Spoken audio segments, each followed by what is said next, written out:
Hello guys, आज हम बात करेंगे कोऑर्डिनेशन कंपाउंड चैप्टर की यानी उप सहसंयोजक यौगिक की। तो देखिए यहाँ सबसे पहले हम स्टार्ट करेंगे सॉल्ट क्या होता है। सॉल्ट हमारे पास तीन होते हैं, single salt, double salt and complex salt. यानी जो लवण है वो तीन प्रकार के हैं, सरल लवण, उसके बाद बात आती है द्विक लवण की, एंड देन संकुल लवण या उप सहसंयोजक लवण भी बोला जाता है। इसी को मैंने यहाँ पर लिखा है कि सॉल्ट तीन टाइप के हैं। सिंपल सॉल्ट क्या होते हैं? जब सिंपली एसिड और बेस आपस में रिएक्शन करते हैं तो एक न्यूट्रलाइजेशन रिएक्शन होती है जिसमें सॉल्ट और वाटर का फॉर्मेशन होता है। वहां पर जो बनता है वो एक सिंपल सॉल्ट है। जैसे आप लोगों ने रिएक्शन की होगी कि HCl के साथ NaOH अगर रिएक्शन करता है तो NaCl एंड वाटर का फॉर्मेशन। तो NaCl एक टाइप का क्या है? हमारा सिंपल सॉल्ट। NaCl के इसीलिए सब के सब क्या है? सिंपल सॉल्ट है। डबल सॉल्ट का मतलब दो सिंपल सॉल्ट आपस में रिएक्ट करें। देखिए K2SO4 Al2SO4 का होल थ्राइस, इनने आपस में रिएक्शन की in the presence of water, then जो सॉल्ट का फॉर्मेशन होगा वो डबल सॉल्ट है। दो सॉल्ट आपस में क्या करते हैं? रिएक्शन करते हैं। दूसरा एग्जांपल, इसको हम बोलेंगे पोटाश एलम। ये एग्जांपल आपको याद रखना है, ये किसका है? पोटाश एलम का। दूसरा मोहर सॉल्ट, FeSO4 NH4 का होल ट्वाइस SO4.6H2O, इसे बोलते हैं मोहर सॉल्ट। अब होता क्या है, या तो आपको MCQ में या आपको वेरी शॉर्ट में या आपको वेरी शॉर्ट फिलअप में ये पूछ लिया जाता है इनके फॉर्मूला। इसको बोलेंगे पोटाश एलम यानी जिसे हम फिटकरी बोलते हैं, और ये हो गया आपका मोहर सॉल्ट। इनके फॉर्मूला आप लोग याद रखना। नेक्स्ट है कॉम्प्लेक्स सॉल्ट। कॉम्प्लेक्स सॉल्ट का मीनिंग क्या है? यहां पर जो KCN है ये भी क्या? सिंपल सॉल्ट है। ये भी सिंपल सॉल्ट है, ये भी एक सिंपल सॉल्ट है। जब सिंपल सॉल्ट आपस में रिएक्शन करते तो कुछ इस तरीके से रिएक्शन करते हैं कि यहां पर एक एंटिटी की फॉर्मेशन होती है जिसे हम क्या बोलते हैं? Complex salt. ये जो आपको दिख रहा है यही आपका क्या होता है? कोऑर्डिनेशन कंपाउंड या कॉम्प्लेक्स सॉल्ट होता है। सारी स्टडी इस चैप्टर की इसी कंपाउंड पे टिकी है। तो इस कंपाउंड को लेकर के हमारे पास एक थ्योरी आती है स्टार्टिंग में, वो क्या है? Werner theory. सबसे पहले इसको समझेंगे वर्नर थ्योरी क्या है, उसके बाद सारी की सारी डिटेल इस कंपाउंड पर है कॉम्प्लेक्स, इसकी डिटेल में बात करेंगे। वर्नर थ्योरी क्या है? तो वर्नर थ्योरी का मीनिंग क्या होता है? वर्नर थ्योरी क्या कहती है? वर्नर थ्योरी ये बोलती है किसी भी कोऑर्डिनेशन कंपाउंड में दो टाइप की वैलेंसी होती है, दो टाइप की संयोजकताएं होती है। एक होती है प्राइमरी वैलेंसी, एक होती है सेकेंडरी वैलेंसी। अब प्राइमरी वैलेंसी क्या है और सेकेंडरी वैलेंसी क्या है? प्राइमरी, जैसे आपने पढ़ा होगा इस चैप्टर में, एक होता है ऑक्सीडेशन नंबर, एक होता है कोऑर्डिनेशन नंबर। जो ऑक्सीडेशन नंबर होता है सेंट्रल मेटल एटम का, यहां पर देखिए ये जो Fe है इसे बोलते हैं हम central metal atom. Central metal atom का जब हम ऑक्सीडेशन स्टेट निकालते हैं जिसे हम ऑक्सीडेशन नंबर बोलते हैं, वो जो होता है वही अपनी क्या होती है? Primary valency.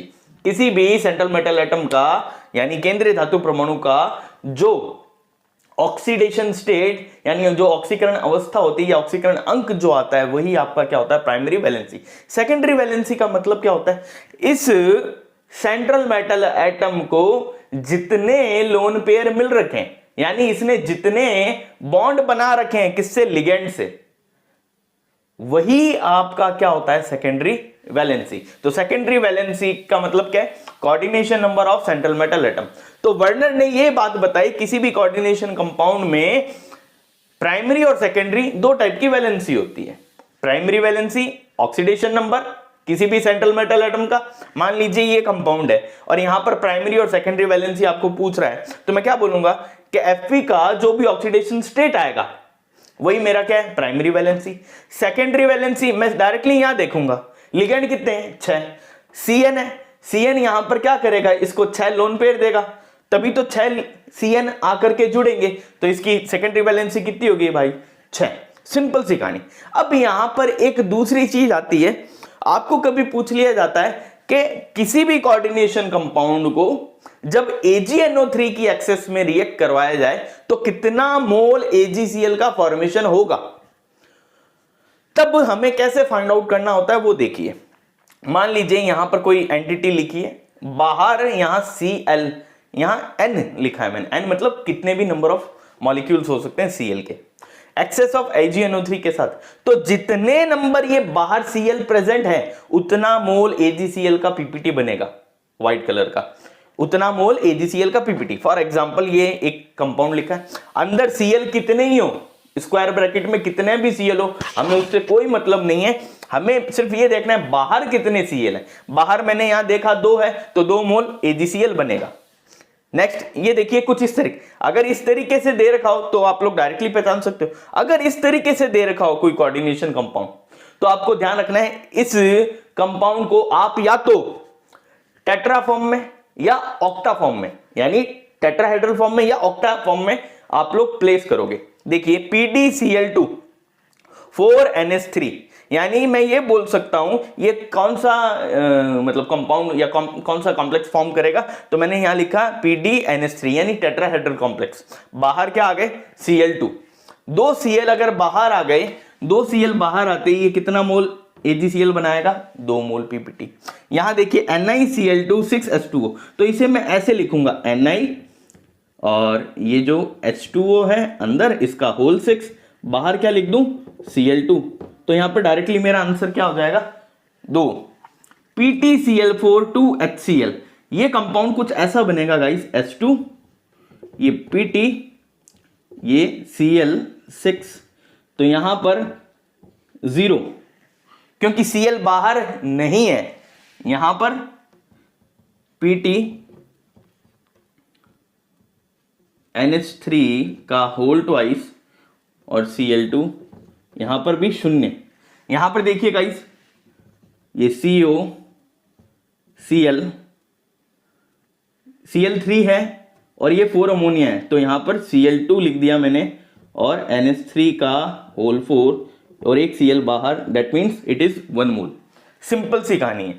इस तरीके से आपको पीपीटी वाले क्वेश्चन सॉल्व करने।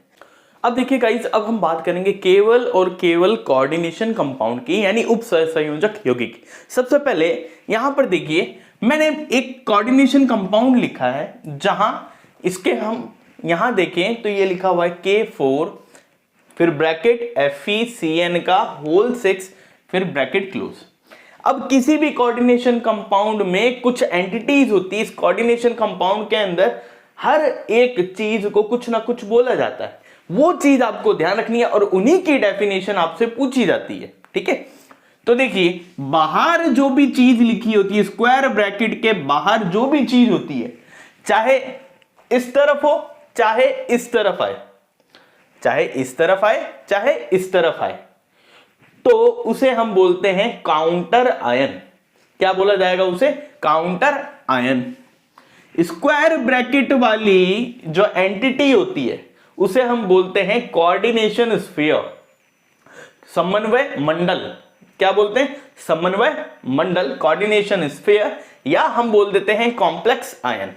इसे चाहो तो कोऑर्डिनेशन स्फीयर भी बोल दो, बात एक ही है, समन्वय मंडल बोल दो, बात ये आयनिक मंडल या काउंटर आयन भी बोल सकते हो, बात एक ही है।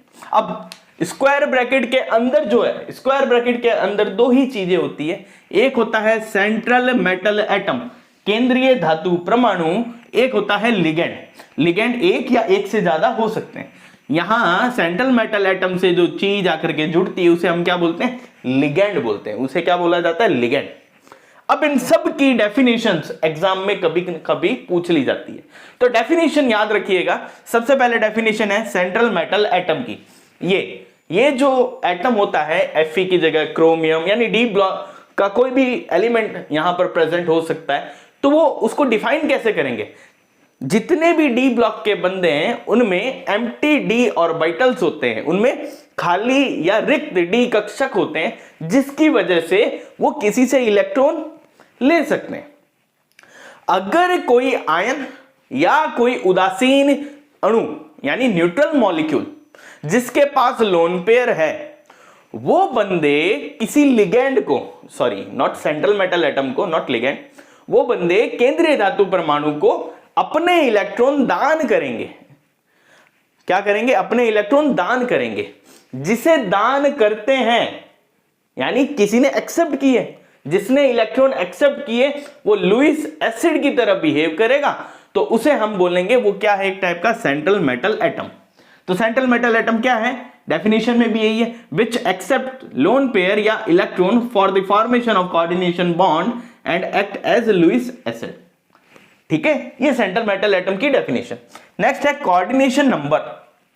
कोऑर्डिनेशन नंबर क्या है, यहां देखिए गाइस, ये Fe है, Fe से कौन जुड़ा है, Cn, कितने हैं 6।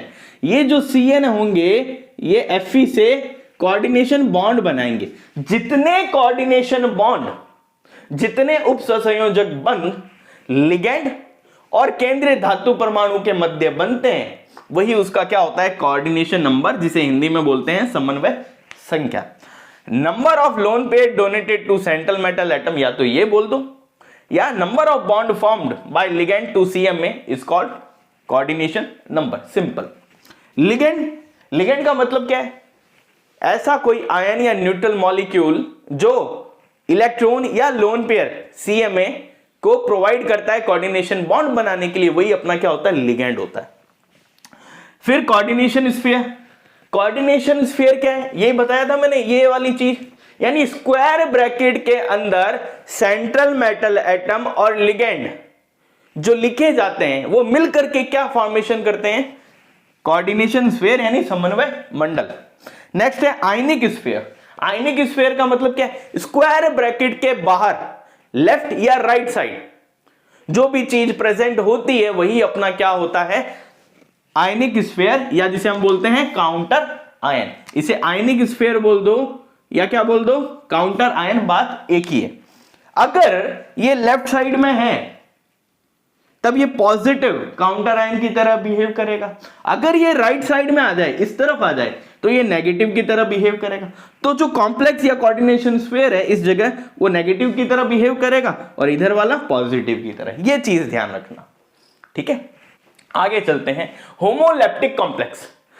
ऐसा कोई कॉम्प्लेक्स जिसमें सेंट्रल मेटल एटम से सेम टाइप के लिगेंड जुड़े, तो वो क्या होगा, एक होमोलेप्टिक कॉम्प्लेक्स। हेटेरोलेप्टिक कॉम्प्लेक्स का मतलब क्या हुआ, ऐसा कोई कॉम्प्लेक्स जिसमें सेंट्रल मेटल एटम से दो या दो से ज्यादा डिफरेंट टाइप के लिगेंड आकर के जुड़े हैं, तो वो क्या हो जाएगा, हेटेरोलेप्टिक कॉम्प्लेक्स। सिंपल सी कहानी है।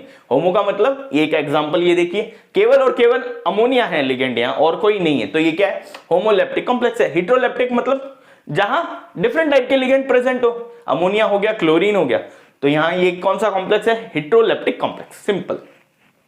Coordination polyhedron. अब सुनिए, जब सेंट्रल मेटल एटम और लिगेंड आपस में जुड़ते हैं तो वो इस 3D स्पेस में अलग अलग टाइप की स्ट्रक्चर फॉर्मेशन करते हैं। वो अलग अलग टाइप की जो स्ट्रक्चर्स होती है उन्हीं को हम क्या बोलते हैं, कोऑर्डिनेशन पॉलीहेड्रन। उन्हीं को हम क्या बोलते हैं, कोऑर्डिनेशन पॉलीहेड्रन। अब कितने टाइप की स्ट्रक्चर है, बस ये दिमाग में ध्यान रखना। एक, अगर 4 लिगेंड आकर के जुड़ रहे हैं किसी सेंट्रल मेटल एटम से तो स्क्वायर प्लानर स्ट्रक्चर बनेगी इस टाइप की। अगर 5 लिगेंड आकर के जुड़ रहे हैं तो ट्राइगोनल बाई पिरामिडल स्ट्रक्चर बनेगी कुछ इस टाइप की। अगर 5 आ रहे हैं तो ऐसी भी बन सकती है, 5 आए तो ट्राइगोनल बाई पिरामिडल भी हो सकती है और स्क्वायर पिरामिडल भी हो सकती है। 6 आए तो ऑक्टाहेड्रल, ये स्ट्रक्चर जो होगी वो होगी ऑक्टाहेड्रल कॉम्प्लेक्स। ठीक है गाइस, ये थी कुछ डेफिनेशन जो आपको पूछी जा सकती है। अब देखिए गाइस, अब हम बात करेंगे लिगेंड्स की, केवल और केवल लिगेंड्स की। आपको स्क्रीन पे एक लिस्ट दिख रही होगी, वो है मोनोडेंटेट लिगेंड।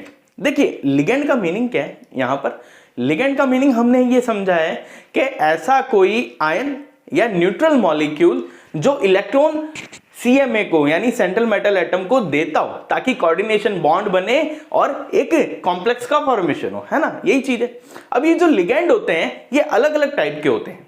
ये होता है monodentate, bidentate, tridentate, tetradentate, polydentate, ये इतने टाइप के लिगेंड होते हैं। लेकिन आपके NCERT में जो मेंशन आप वही याद रखना।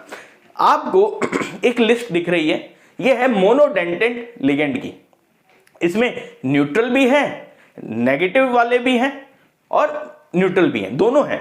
ये लिस्ट आपको ध्यान रखनी है। अब इनका नाम भी गिवन है तो नाम भी आपको याद रखना है, किसका नाम क्या है, ठीक है, तभी आप नॉमेनक्लेचर में नाम लिख पाओगे अच्छी तरीके से, ठीक है। After it bidentate ligand. Bidentate ligand क्या होते हैं, मैं यहां पर देखिए एग्जांपल, वैसे तो आपको पता होगा। एक मैंने लिखा EN, एक लिखा मैंने GLY, एक मैंने लिखा OX, ये है बाइडेंटेट लिगेंड। इसको बोलते हैं एथिलीन डाइअमीन, इसको बोलते हैं ग्लाइसिनेटो, इसको बोलते हैं ऑक्सलेटो। ठीक है, EN को रिप्रेजेंट किया जाता है CS2 NH2 CS2 NH2। यहां पर नाइट्रोजन के पास क्या होता है, लोन पेयर होता है, तो ये अपना lone pair central metal atom को देगा। तो यहां पर दो एक बार में यानी फर्स्ट टाइम में दो कोऑर्डिनेशन बॉन्ड बनाता है ये सेंट्रल मेटल एटम से। ये है एथिलीन डाइमीन। ग्लाइसिनेटो ऑक्सलेटो देखो, सबसे पहले इसको ऐसे लिखा जाता है C2O4-2। अब स्ट्रक्चर कुछ ऐसी होती है COO-COO-। ठीक है, अब ये एक बार में दो कोऑर्डिनेशन बॉन्ड बनाता है, ये है ऑक्सलेटो। ग्लाइसिनेटो कुछ ऐसा हुआ CS2 ये NH2 और यहां C++O-। ये भी एक बार में दो कोऑर्डिनेशन बॉन्ड बनाता है, तो EN-GLY एंड OX ये है बाइडेंटेट लिगेंड। ठीक है, अब सुनना, बाइडेंटेट लिगेंड से ही एक डेफिनेशन सामने आती है जिसे हम बोलते हैं किलेटिंग लिगेंड। किलेटिंग लिगेंड, ये सुनना, किलेटिंग लिगेंड क्या है? ऐसे बाइडेंटेट या पॉलीडेंटेट, ऐसे बाइडेंटेट या पॉलीडेंटेट लिगेंड जो सेंट्रल मेटल एटम से कोऑर्डिनेशन बनाकर एक साइक्लिक स्ट्रक्चर का फॉर्मेशन करते हैं। फॉर एग्जांपल मैंने बोल दिया कि ये ग्लाइसिनेटो था, इसने सेंट्रल मेटल एटम कोई M है, इससे कोऑर्डिनेशन बॉन्ड बनाया, जैसे ही बॉन्ड बनाया तो एक ये साइक्लिक स्ट्रक्चर बन गई, इसी को बोलते हैं किलेटिंग लिगेंड। यानी जितने भी बाइडेंटेट लिगेंड है सारे के सारे क्या होते हैं, किलेटिंग लिगेंड।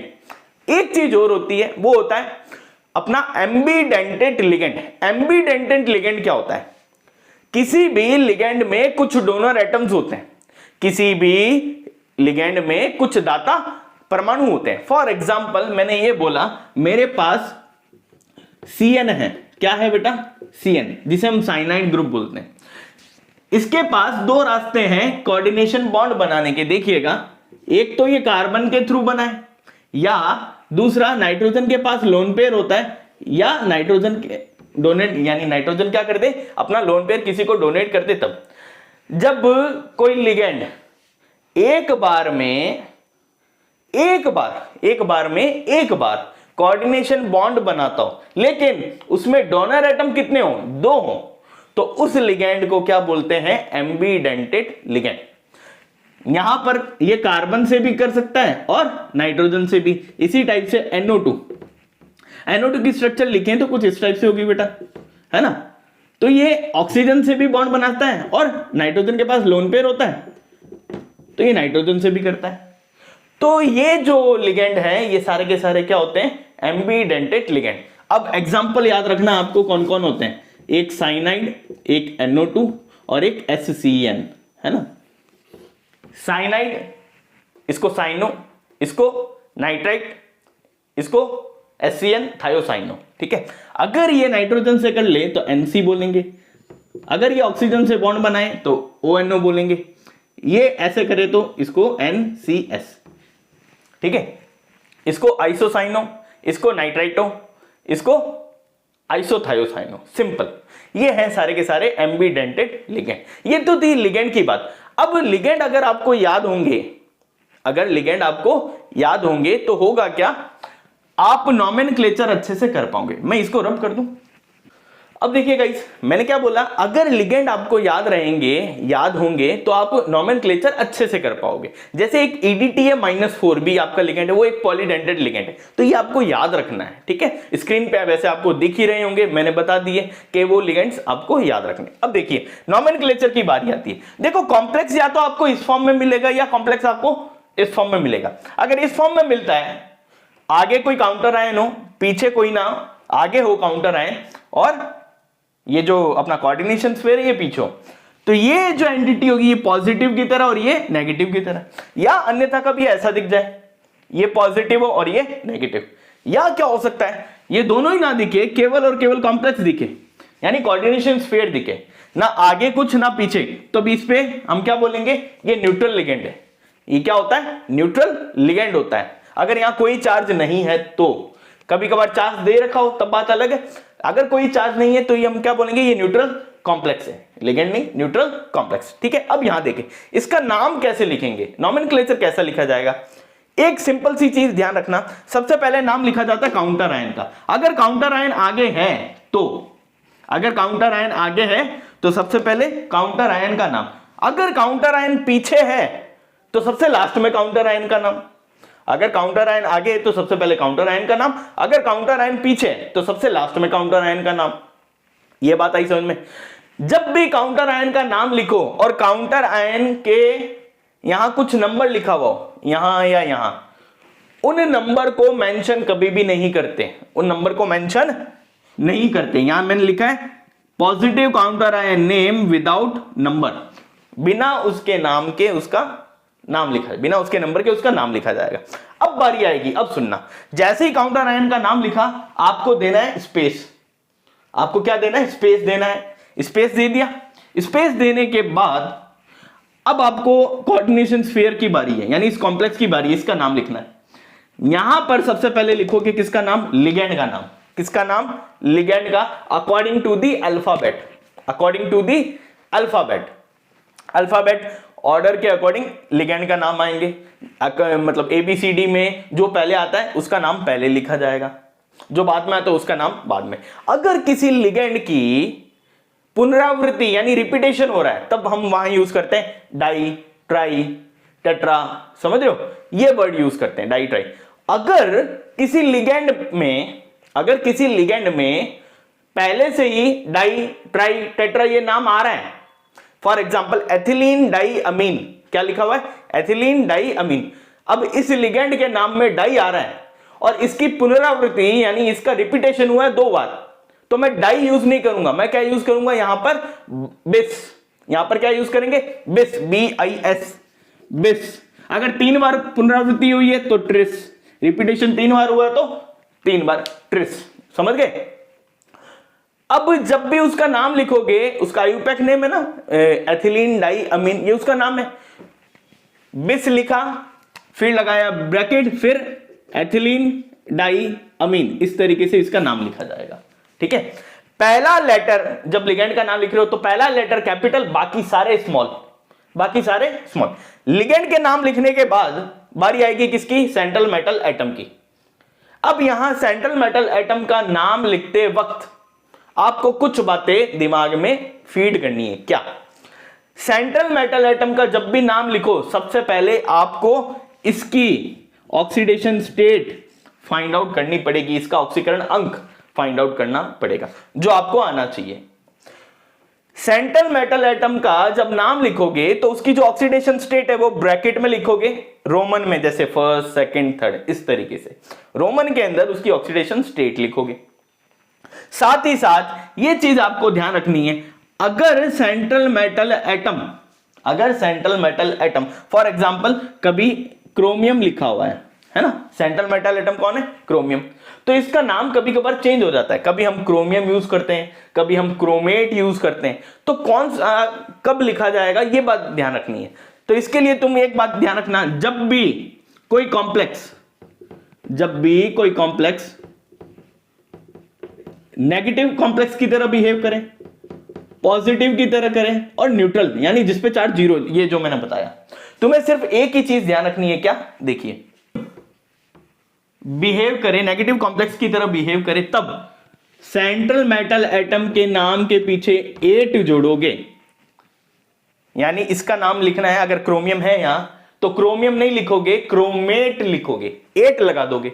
बाकी इन दोनों में अगर कॉम्प्लेक्स पॉजिटिव या न्यूट्रल की तरह बिहेव कर रहा है तो, यानी किसी कॉम्प्लेक्स के ऊपर या तो पॉजिटिव चार्ज है या कोई चार्ज नहीं है, इस तरीके से लिखा हुआ है, ना आगे ना पीछे कोई काउंटर है, तब जो नाम है,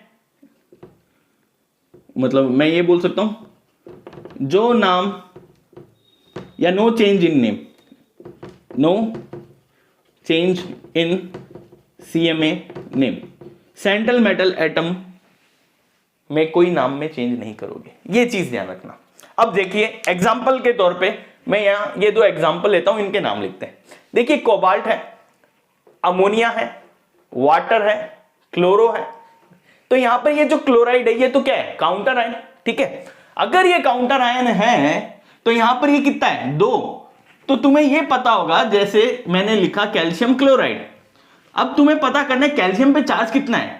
तो हम क्या करते हैं, ये 2 इधर भेजते हैं, ये +2 Cl, ये इधर कुछ नहीं मतलब 1 है, तो यहां पर क्या आएगा, आगे वाला पॉजिटिव होता है, पीछे वाला क्या होता है नेगेटिव। उसी तरीके से यहाँ ये 2 इधर भेजो तो इस पर चार्ज कितना होगा +2, इधर कुछ नहीं है मतलब 1 है, ये इधर गया तो इस पर माइनस। ये तो हमें पता ही रहता है कि क्लोरीन पे -1, तो ये 2 इधर जाएगा तो इस कॉम्प्लेक्स पे कितना चार्ज है +2। अगर इस कॉम्प्लेक्स पे +2 चार्ज है तो आप सबसे पहले काम करोगे कोबाल्ट का ऑक्सीडेशन स्टेट निकालने का। जिसका ऑक्सीडेशन स्टेट निकालना उसे मान लो X प्लस अमोनिया न्यूट्रल होता है, इस पे कोई चार्ज नहीं 0, प्लस वाटर क्या होता है न्यूट्रल होता है, इस पे कोई चार्ज नहीं 0। फिर क्या है क्लोरीन, लिगेंड कौन सा है क्लोरीन, क्लोरीन पे चार्ज होता है बेटा कितना -1, ठीक है, बराबर किसके होगा, इस पे टोटल चार्ज कितना है +2 का। ये जब मैंने सॉल्व किया तो मेरे पास आया x -1 बराबर +2, तो x का वैल्यू बेटा क्या आएगा 2 + 1 विच इज +3। यानी यहां जो ये कोबाल्ट है इसकी ऑक्सीडेशन स्टेट क्या होगी +3। रोमन में इसे हम कैसे लिखेंगे, केवल 3, नो प्लस नो माइनस, केवल 3, इस तरीके से ICHE समझ में ऑक्सीडेशन स्टेट निकालना। अब है इसकी नाम लिखना, अब है इसका नाम लिखना। नाम कैसे लिखेंगे, सबसे पहले आएगा लिगेंड का नाम। तो यहां इसको क्या बोला जाता है, इसको बोला जाता है, मैं लिख देता हूं AMMINE, अमीन, इसे बोला जाता है एक्वा, AQUA। इसको बोलते हैं, या तो आप लेके चलो क्लोरो नाम या क्लोरिडो, जो आपकी इच्छा हो, या तो हेलो बोलो या हेलिडो बोलो, है ना, हेलोजन है तो यहां अकॉर्डिंग टू द अल्फाबेट ये ए के बाद M, ए के बाद Q, M पहले आता है तो इसको पहले लिखेंगे। कितने हैं, 4 हैं, तो क्या बोलूंगा tetra amine, after it aqua, after it chlorido या क्लोरो, जो लिखना है लिखो। उसके बाद कोबाल्ट, देखो मैंने स्पेस नहीं लिखा है, एग्जैक्टली साथ में लिख रहा हूं कोबाल्ट। ये कॉम्प्लेक्स कौन सा है पॉजिटिव, कोबाल्टेट नहीं लिखूंगा, केवल कोबाल्ट लिखूंगा। स्टेट इसकी ये 3rd, फिर स्पेस देना है। अब क्या लिखेंगे क्लोराइड, इसका नॉर्मल जो नाम होगा वो लिखेंगे। अब यहां क्लोरो या क्लोरिडो नहीं लिखेंगे, सल्फेट होता तो सल्फेट लिखता, क्लोरो है क्लोरो, नाइट्रेट होता तो नाइट्रेट लिखता, सिंपल। अब स्पेस देके इसका नाम, ये है आपका नाम, ठीक है। नेक्स्ट ये देख लीजिए, इसका भी लिख लेते हैं। अब यहां ये क्या है पोटेशियम, पोटेशियम के बाहर 2 लिखा है, इसका मतलब ये 2 मेंशन नहीं लिखना, यहां लिखा मैंने पोटेशियम।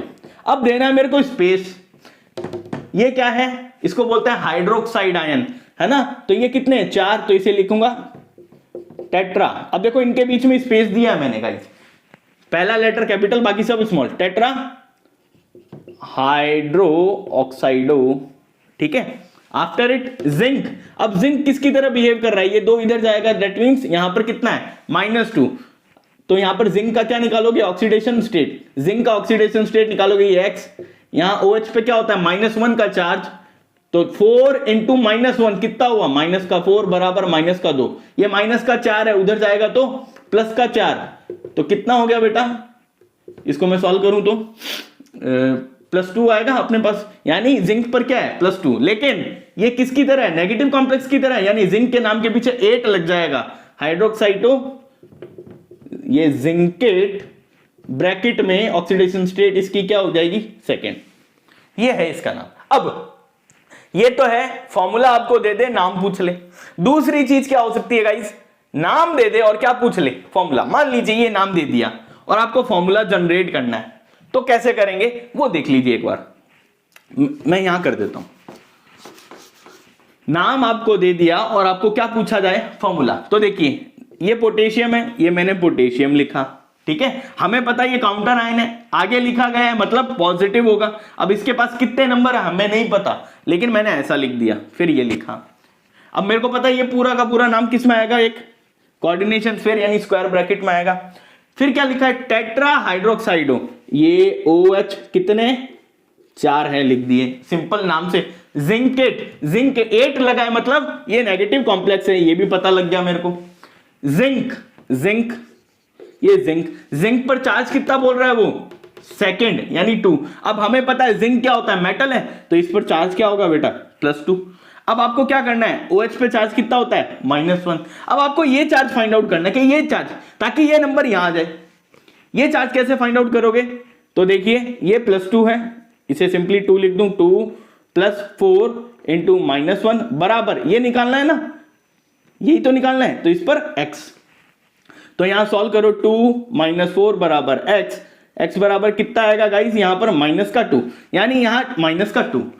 ये 2 कहां जाएगा, इधर जाएगा। तो सिंपली आपके पास क्या आ गया, ये फॉर्मूला। नाम के थ्रू फॉर्मूला और फॉर्मूले के थ्रू नाम लिखना, ठीक है गाइस।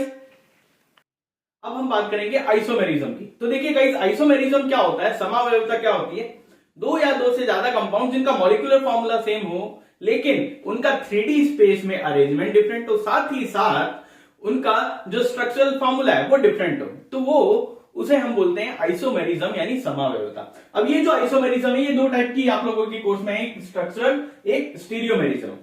स्टीरियोमेरिज्म का मतलब है 3D स्पेस में एटम का अरेंजमेंट डिफरेंट हो तो वो स्टीरियोमेरिज्म, स्ट्रक्चर डिफरेंट हो दैट इज स्ट्रक्चरल आइसोमेरिज्म यानी संरचनात्मक समावयवता।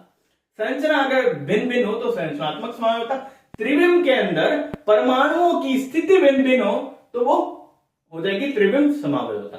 जो स्ट्रक्चरल आइसोमेरिज्म है, जो संरचनात्मक आइसोमेरिज्म, वो 4 टाइप की है, आयोनाइजेशन, हाइड्रेट या सॉल्वेट, लिंकेज और कोऑर्डिनेशन।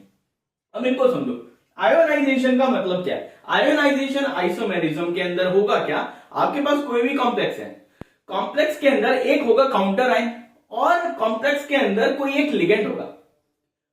काउंटर आयन और जो लिगेंड है इनमें इतना पोटेंशियल होगा कि ये आपस में अपनी पोजीशंस क्या कर ले गाइस, चेंज कर ले। अगर ये लोग आपस में अपनी पोजीशन चेंज करते हैं तो जब इन्हें पानी में मैं घोलता हूं, डिसॉल्व करता हूं, तो ये डिफरेंट डिफरेंट आयन देंगे ड्यूरिंग डाइसोल्यूशन प्रोसेस। इसका मीनिंग क्या हुआ, वो कौन सी आइसोमेरिज्म शो कर रहे हैं, आयोनाइजेशन आइसोमेर। अब एग्जांपल के थ्रू आप लोग याद कैसे रखोगे, देखिए यहां ब्रोमीन है, यहां बाहर क्या है, सल्फेट। ये दोनों जो लिगेंड्स हैं, मतलब ये आयन और ये लिगेंड, ये आपस में अपनी पोजीशन चेंज करते हैं। तो एक तो मॉलिक्यूलर फॉर्मूला ये हो गया, एक सल्फेट अगर अंदर आ जाए, ब्रोमीन बाहर चला जाए, दूसरा मॉलिक्यूलर फॉर्मूला वो हो गया। तो हुआ क्या, दोनों का मॉलिक्यूलर फॉर्मूला सेम है लेकिन स्ट्रक्चर क्या होगी दोनों की डिफरेंट। तो ये कौन सी आइसोमेरिज्म, आयोनाइजेशन। और पानी में घुलते वक्त दोनों ही क्या देंगे, एक बार सल्फेट आयन मिलेगा आपको, एक बार अगर ब्रोमीन बाहर आ जाता है तो ब्रोमीन आयन मिलेगा। तो ये आयोनाइजेशन आइसोमेरिज्म हुई। नेक्स्ट है हाइड्रेट या सॉल्वेट। हाइड्रेट या सॉल्वेट आइसोमेरिज्म में क्या होता है, जब भी कॉम्प्लेक्स के अंदर आपको वाटर का मॉलिक्यूल दिख जाए तो वो कौन सी होगी, हाइड्रेट या सॉल्वेट यानी विलायक योजन समावयवता। यहां पर देखिए इस कॉम्प्लेक्स में यहां पानी के मॉलिक्यूल है, यहां पानी के मॉलिक्यूल बाहर जो काउंटर आयन है ये अपनी पोजीशन क्या कर ले, चेंज कर ले। कैसे, एक वाटर का मॉलिक्यूल अगर मैं बाहर भेजता हूं तो एक क्लोरीन क्या आ जाएगा, अंदर आ जाएगा। तो धीरे धीरे करते करते जब तक ये तीनों के तीनों यहां ना आ जाए और 3 वाटर के मॉलिक्यूल बाहर ना आ जाए तब तक ये कौन सी आइसोमेरिज्म शो करेगा, हाइड्रेट या सॉल्वेट। तुम्हें सिंपली ये याद रखना है, जहां पानी का मॉलिक्यूल होगा अंदर वो कौन सी आइसोमेरिज्म है, हाइड्रेट या सॉल्वेट यानी विलायक योजन समावयवता होगी।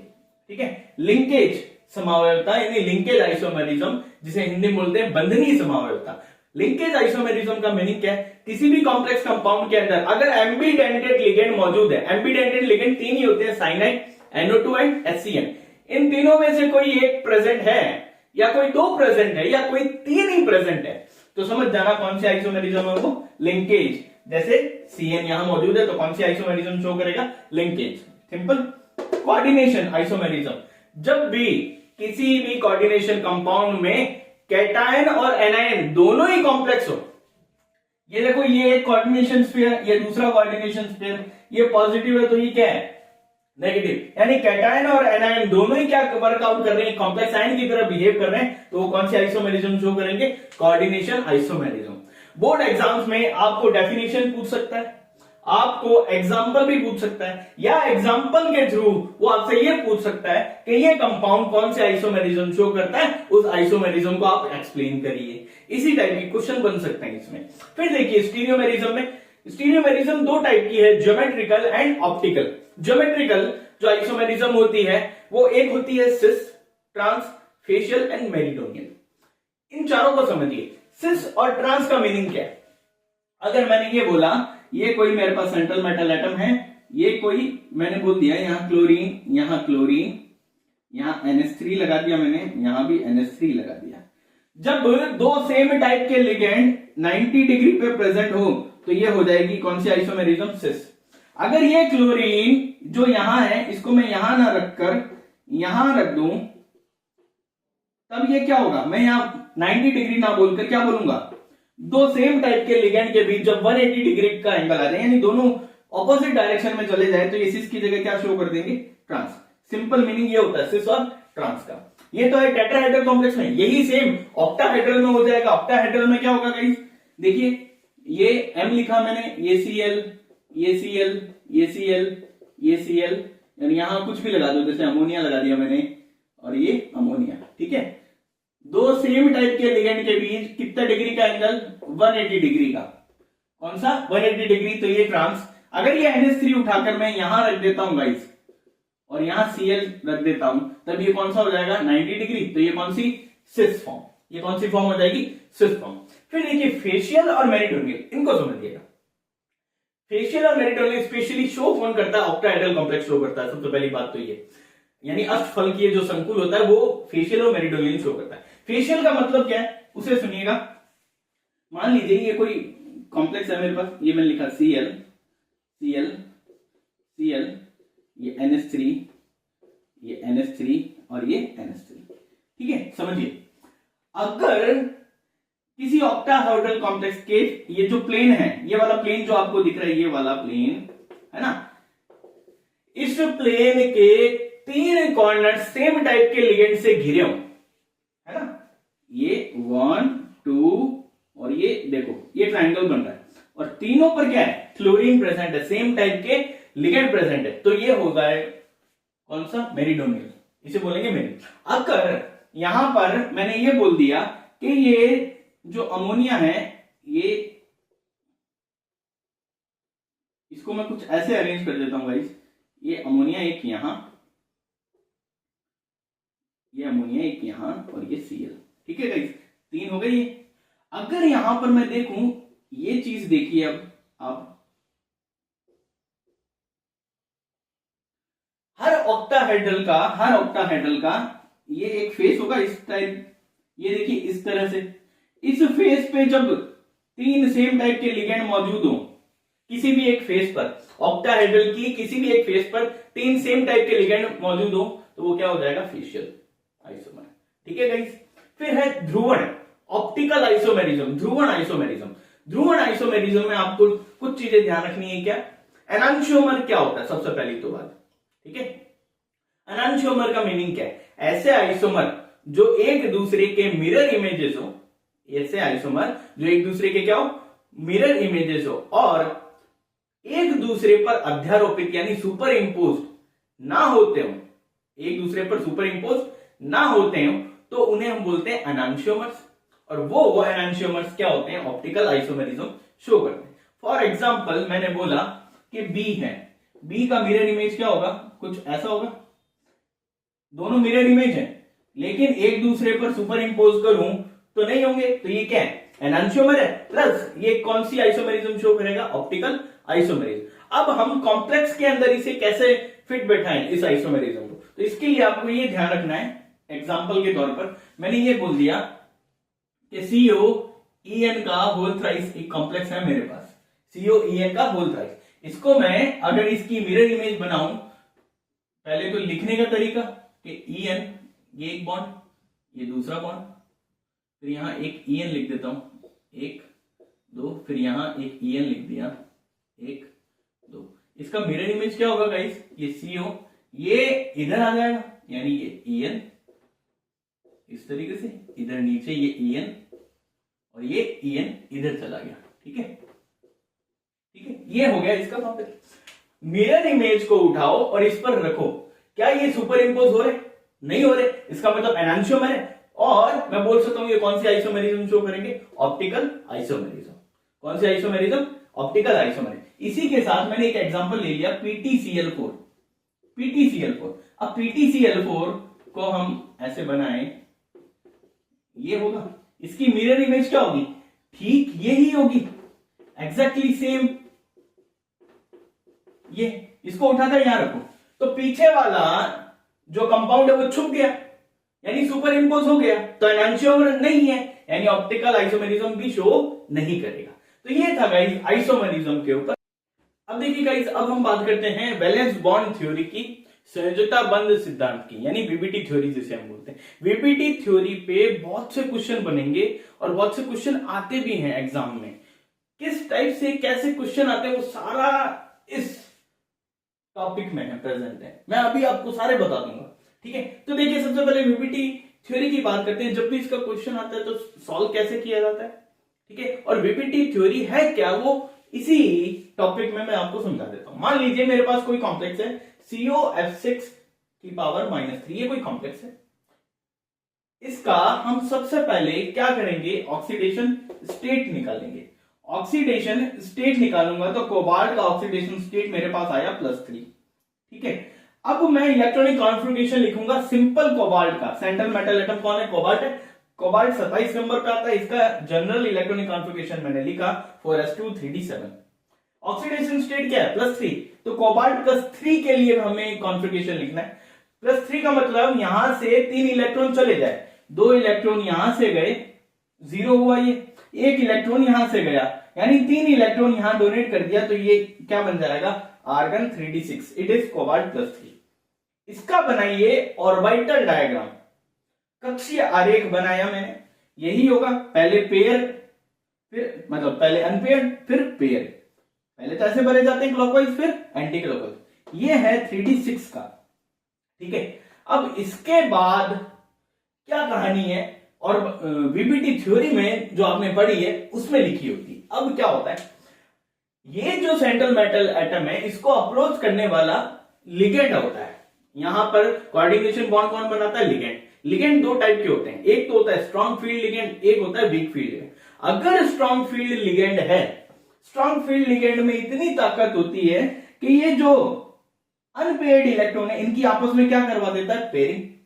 और जो वीक फील्ड लिगेंड है वो ये पेयरिंग नहीं करवा पाता। जब वो पेयरिंग नहीं करवा पाता तो यहां पर जगह नहीं है, तो बाहर वाले जो ऑर्बिटल्स है, N-D ऑर्बिटल्स जिन्हें हम बोलते हैं, उनका सहारा लेकर के वो वहां पर अपना लोन पेयर या इलेक्ट्रॉन डोनेट करता है, जिससे वो ऑर्बिटल आपस में इकट्ठे होकर संकरण यानी संकृत कक्षक हाइब्रिडाइज्ड ऑर्बिटल का फॉर्मेशन करते हैं और कॉम्प्लेक्स का निर्माण करते हैं। अगर स्ट्रॉन्ग फील्ड लिगेंड हो तो ये आपस में पेयरिंग हो जाएगी, स्ट्रॉन्ग फील्ड लिगेंड यहां पर अपने इलेक्ट्रॉन डोनेट करेगा, यानी N-1d ऑर्बिटल, इसे बोलते हैं N-1d ऑर्बिटल हाइब्रिडाइजेशन में पार्टिसिपेट करेगा। अगर स्ट्रॉन्ग फील्ड लिगेंड है तो, वीक फील्ड लिगेंड है तो N-1d ऑर्बिटल पार्टिसिपेट नहीं करता, तो कौन से ऑर्बिटल पार्टिसिपेट करेंगे, N-D ऑर्बिटल। तब आपको स्क्रीन पर हाइब्रिडाइजेशन की स्टेट्स दिख रही होगी, जितना जिसका कोऑर्डिनेशन नंबर होता है उसके हिसाब से उसकी हाइब्रिडाइजेशन स्टेट लिखी है और उसकी ज्योमेट्री क्या होती है वो आपको पता होनी चाहिए। ठीक है, ये टेबल आपके दिमाग में होनी चाहिए। अब देखिए यहां पर मैंने कुछ चीजें लिखी हैं।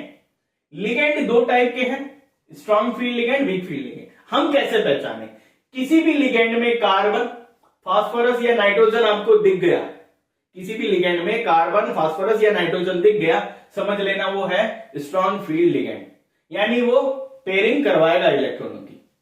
अगर SOX, X का मतलब फ्लोरीन, क्लोरीन, ब्रोमीन, ये सॉक्स आपको दिख गया तो वो है वीक फील्ड लिगेंड। क्या होगा, दुर्बल क्षेत्र लिगेंड होगा, वो पेयरिंग नहीं करवाएगा। जिस तरीके से फ्लोरीन है यहां, ये है X, सॉक्स में आता है, यानी वीक फील्ड लिगेंड है, ये पेयरिंग नहीं करवाएगा। आगे देखिए, अगर अनपेयर्ड इलेक्ट्रॉन होते हैं कहीं, अनपेयर्ड का मतलब ये एक इलेक्ट्रॉन कहीं रहता है, तो उसे बोलते हैं, उसका नेचर, उसका मैग्नेटिक नेचर, उसका चुंबकीय जो प्रकृति है वो डायामैग्नेटिक होती है। अगर पेयर्ड इलेक्ट्रॉन होते हैं, जिस तरीके से ये लिखा है इस तरीके से, तो इसे बोलते हैं पैरामैग्नेटिक। अब यहां सुनिए, अनपेयर्ड इलेक्ट्रॉन वाले को हम बोलते हैं high spin complex, paired electron वाले को हम बोलते हैं लो स्पिन कॉम्प्लेक्स। स्पिन का मतलब क्या है, हर इलेक्ट्रॉन अपनी एक्सिस पर क्या करता है, घूमता है। अगर एक ही इलेक्ट्रॉन है तो वो घूमेगा। अगर दो इलेक्ट्रॉन है, किसी ऑर्बिटल में दो इलेक्ट्रॉन है, एक क्लॉकवाइज घूमता है तो दूसरा एंटी क्लॉकवाइज घूमता है, दोनों स्पिन कर रहे हैं, लेकिन दोनों के द्वारा जनरेट होने वाला मोमेंट एक दूसरे को क्या करता है, कैंसिल। तो स्पिन क्या हो जाती है, शून्य। तो इसका मतलब एक इलेक्ट्रॉन अनपेड है तो वो हाई स्पिन कॉम्प्लेक्स, एक या एक से ज्यादा है तो हाई स्पिन कॉम्प्लेक्स। अगर सभी के सभी पेड है तो वो क्या होगा, लो स्पिन कॉम्प्लेक्स, स्पिन होगी नहीं। ठीक है, बात आई समझ में। अब यहां देखिए n-1d ऑर्बिटल अगर पार्टिसिपेशन करते हैं हाइब्रिडाइजेशन में, संकरण में n-1d कक्षक भाग लेते हैं तो इनर ऑर्बिटल कॉम्प्लेक्स बनता है। ये नेचर है कॉम्प्लेक्स का। n-d ऑर्बिटल पार्टिसिपेशन करते हैं तो आउटर ऑर्बिटल कॉम्प्लेक्स बनता है। इतनी सी बात, ये रूल्स है, कुछ वीबीटी से निकल के आते हैं जब आप थ्योरी पढ़ते हो, वहां से ये चीज ध्यान रखनी है। अब देखिए, ये जब बनाया आपने, इसके बाद आपको ये चीज रखनी है। आपको ये पता चल गया फ्लोरीन क्या है, वीक फील्ड लिगेंड है। ये कपन और सख्त से याद रखना, फ्लोरीन है वीक फील्ड लिगेंड, तो ये पेयरिंग नहीं करवाएगा, तो n-d ऑर्बिटल में ये अपने इलेक्ट्रॉन दान करेगा। तो मान लीजिए ये फ्लोरीन आया एक, दूसरा फ्लोरीन, तीसरा फ्लोरीन, चौथा फ्लोरीन, पांचवा फ्लोरीन और ये 6 फ्लोरीन। 6 ही है ना फ्लोरीन। कितने ऑर्बिटल है और कौन कौन से हैं, s का 1, p के कितने आ गए ऑर्बिटल, 3 आ गए, d के कितने हुए 2, sp3d2। sp3d2 हाइब्रिडाइजेशन यानी संकरण हुआ तो इसकी ज्योमेट्री, यानी यहां लिख दूं मैं, इसकी ज्योमेट्री यानी ज्यामिति इसकी क्या होगी, ऑक्टाहेड्रल कॉम्प्लेक्स होगा। अगर ये ऑक्टाहेड्रल कॉम्प्लेक्स है तो आप चाहो तो अगर क्वेश्चन में पूछ रहा है वो कि इसकी ज्योमेट्री बनाओ, तो इस तरीके से आप इसकी ज्योमेट्री बना लीजिएगा। ये हो गया आपका ऑक्टाहेड्रल कॉम्प्लेक्स। ठीक है, यहां पर बाहर ये ऐसा लिखा, इस पर -3 है तो ये -3 यहां लगा। ये इसको बनाने का तरीका है। फिर मैग्नेटिक नेचर, चुंबकीय प्रकृति क्या होगी, चुंबकीय प्रकृति यहां देखिए, ये फॉर्मूला यूज करोगे √n+2। n का मतलब होता है नंबर ऑफ अनपेयर्ड इलेक्ट्रॉन, अयुग्मित इलेक्ट्रॉनों की संख्या। यहां पर अयुग्मित इलेक्ट्रॉन कितने हैं, 1 2 3 4, 4 है। n बराबर कितने हैं, 4, तो यहां वैल्यू रखोगे, इसे सॉल्व करोगे। ठीक है, तो जो भी आंसर आएगा उसकी यूनिट आप पीछे क्या लगाओगे, Bm, बोहर मैग्नेटॉन। जो भी आंसर आएगा उसकी यूनिट क्या लगा दोगे, बोहर मैग्नेटॉन। यानी इसमें अनपेयर्ड इलेक्ट्रॉन है, तो मैग्नेटिक नेचर से हमें एक चीज पता लगी, अनपेयर्ड इलेक्ट्रॉन है तो ये कॉम्प्लेक्स किस नेचर का भाई, डाया मैग्नेटिक। किस नेचर का गाइस, डाया मैग्नेटिक।